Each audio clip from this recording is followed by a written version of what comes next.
Safe list is kind of short for the idea of a safe email list, okay, that you can just mail your ads through.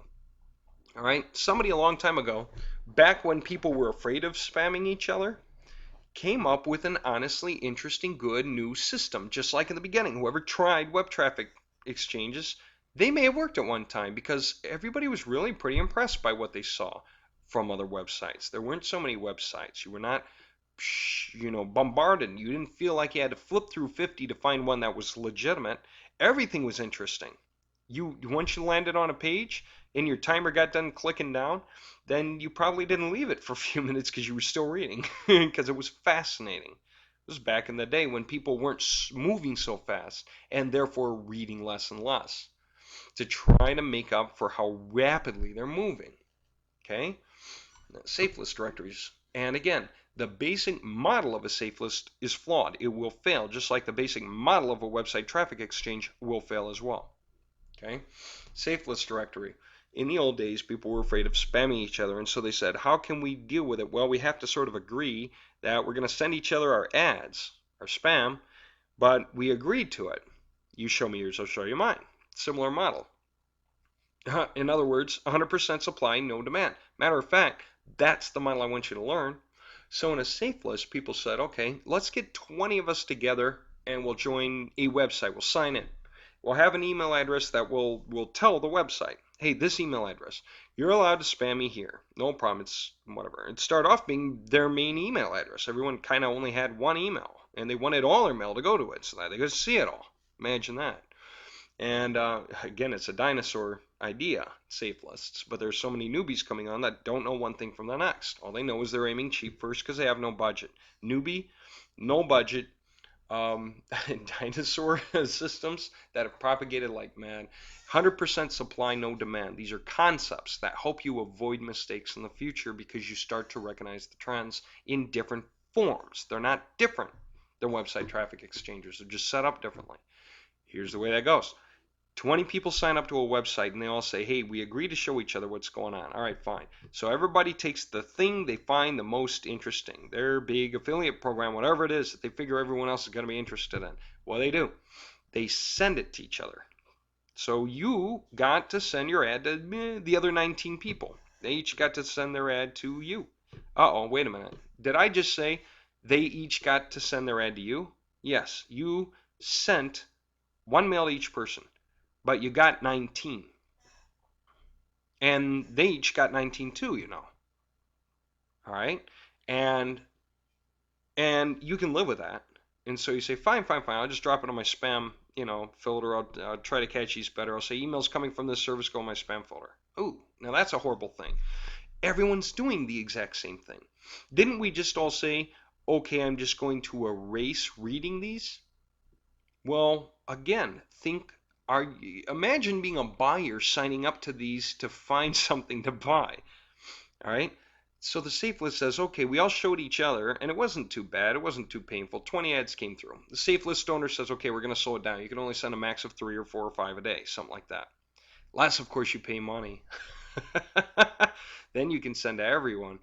And the more people that do that, then the worse it gets. The better the safe list does, the worse it performs. The more supply, the less the demand. It's really, really amazing how the dynamics of a thing affect it so much. So everyone in the safe list says, it was great, 20 people, I got a sale. Whatever, I got a sale, 20 bucks or 30 or whatever.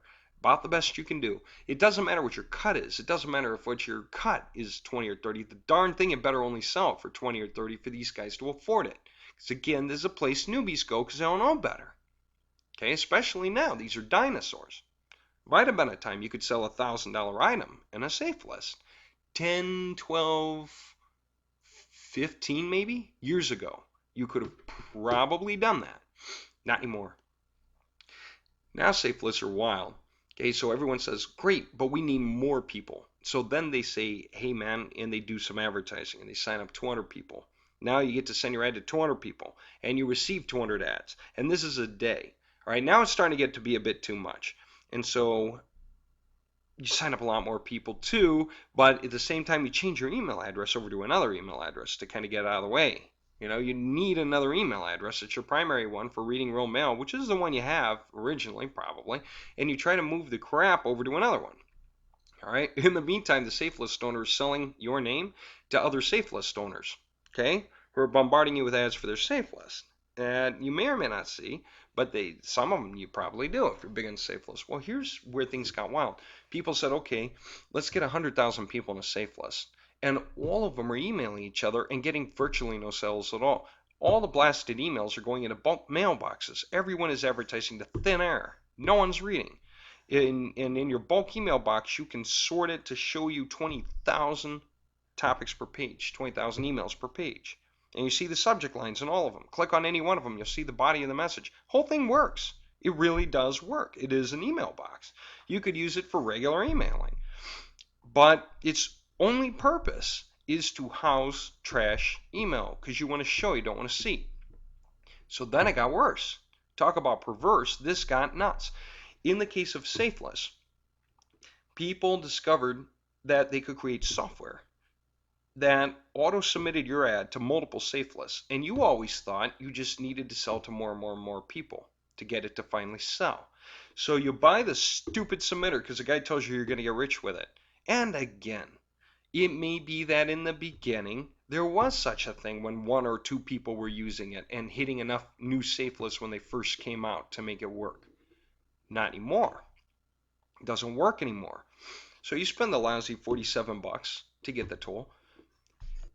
And by the way, the guy sold it to you for lousy 47 bucks so that you can keep sending and figuring your ad is bad. And that's what would happen if you ask a safe list owner, what's my problem? They'll say, well, try a new ad. Nobody's interested in your ad. Try to change the wording. Your subject line must be off. It must be old. Don't use a phrase like, you've got to see this. Because no, I don't. Don't be condescending to me. How do you know whether I've got to see it? Maybe you think I've got to see it because it'll make you 100 bucks a week. And maybe for me, it's not going to work for me. I mean, I cannot live on 100 bucks a week, and I'm so far beyond the idea of just settling for 100 bucks a week that I would never want to look at it, right? No one looks at mails that say you've got to see this because they associate them with the mailer.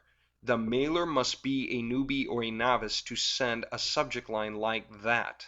A subject line that says $1 million in 30 days with an exclamation point. As a matter of fact, almost anything with an exclamation point. There are those guys who made it through and they just sort of still use the same style, and you kind of recognize their style, so you sort of live with them.